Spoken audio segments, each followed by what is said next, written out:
The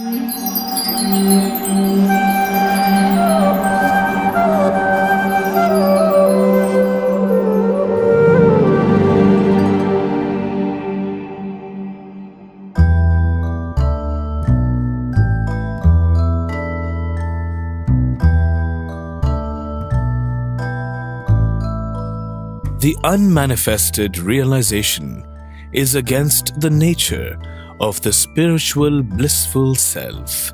The soul by nature is a loving servant of the Lord and always takes part in the eternal pastimes of the Lord in the spiritual sky. It is unnatural for it to remain dull like a dead stone in the variety-less Brahman or Brahman realization. Krishna himself does not sit down idly. All his pastimes are filled with activity. When we study about spiritual world, we see that Krishna is always engaged in dancing, eating, and enjoying. He does not sit down to meditate. There is no account of the gopis meditating. Lord Chaitanya Mahaprabhu did not sit down to meditate. No, he was always dancing and chanting Hare Krishna. The spirit soul is naturally active. Because impersonalists spend their entire life meditating on the impersonal, they have difficulty with the unmanifest both at the time of practice and at the time of realization, because eventually they have to change from an impersonal conception to the real understanding of the personality of Godhead. A person in Krishna consciousness engaged in devotional service simply by the guidance of the bona fide spiritual master, simply by offering regulative obeisances unto the deity, simply by hearing the glories of the Lord, and simply by eating the remnants of foodstuffs offered to the Lord, realizes the Supreme Personality of Godhead very easily. There is no risk of not realizing the absolute truth at the ultimate end. The impersonalists have to understand the impersonal Brahman aspect of the Lord through the method of negation, by analyzing the differences between matter and spirit by the neti process, the not this process. Thus, they focus more on what is not God rather than on what is God. Thus, they resort to seclusion, silence, idle meditation, negation of action, negation of world, negation of food, negation of all that is material, etc. This kind of negation leads to boredom. In the Bhagavad Gita, Arjuna was refusing to act, and Krishna was inspiring him to engage in activity. The entire Bhagavad Gita is an inspiration to work, to engage in Krishna consciousness, to act on Krishna's behalf. Krishna never tells Arjuna, "My dear friend Arjuna, don't concern yourself with this war. Just sit down and meditate upon me." This is not the message of the Bhagavad Gita.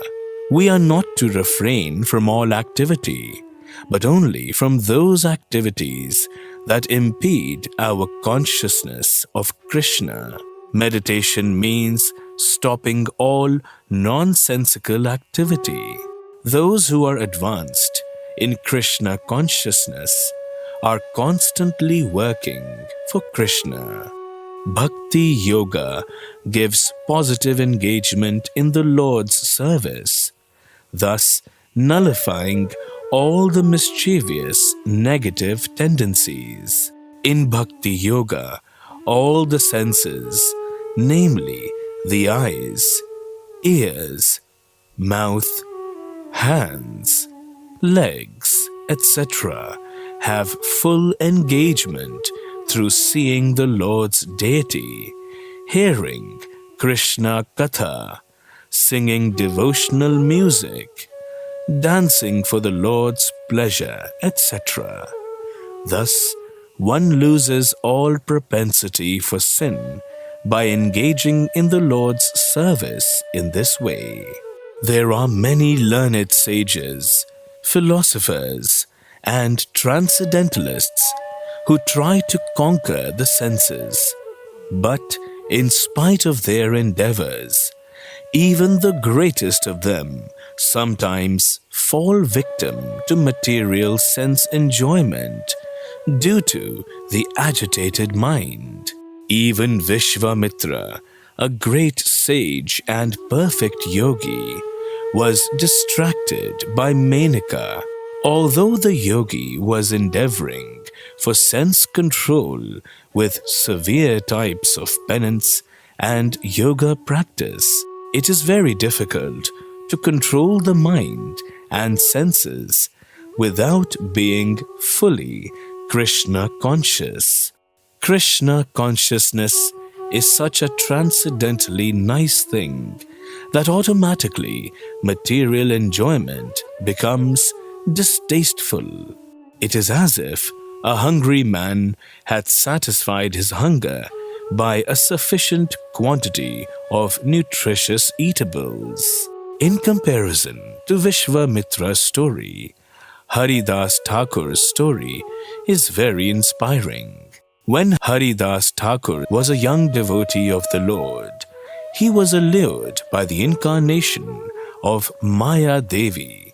But Haridas easily passed the test because of his unalloyed devotion to Lord Krishna. A sincere devotee of the Lord shuns all material sense enjoyment due to his higher taste for spiritual enjoyment in the association of the Lord. That is the secret of success. One who is not, therefore, in Krishna consciousness, however powerful he may be in controlling the senses by artificial repression, is sure ultimately to fail, for the slightest thought of sense pleasure will agitate him to gratify his desires. In Brahman, the blissful portion, Ananda, is not realized. Only the Sat, eternal, and Chit, knowledge, features are realized. Gnanis and logicians have no access to the ocean of bliss that a devotee derives by rendering devotional service to the Lord. As the impersonalist philosophy completely rejects any personal feature of the Supreme Lord, what remains is an intangible, inconceivable, and unrealizable impersonal feature.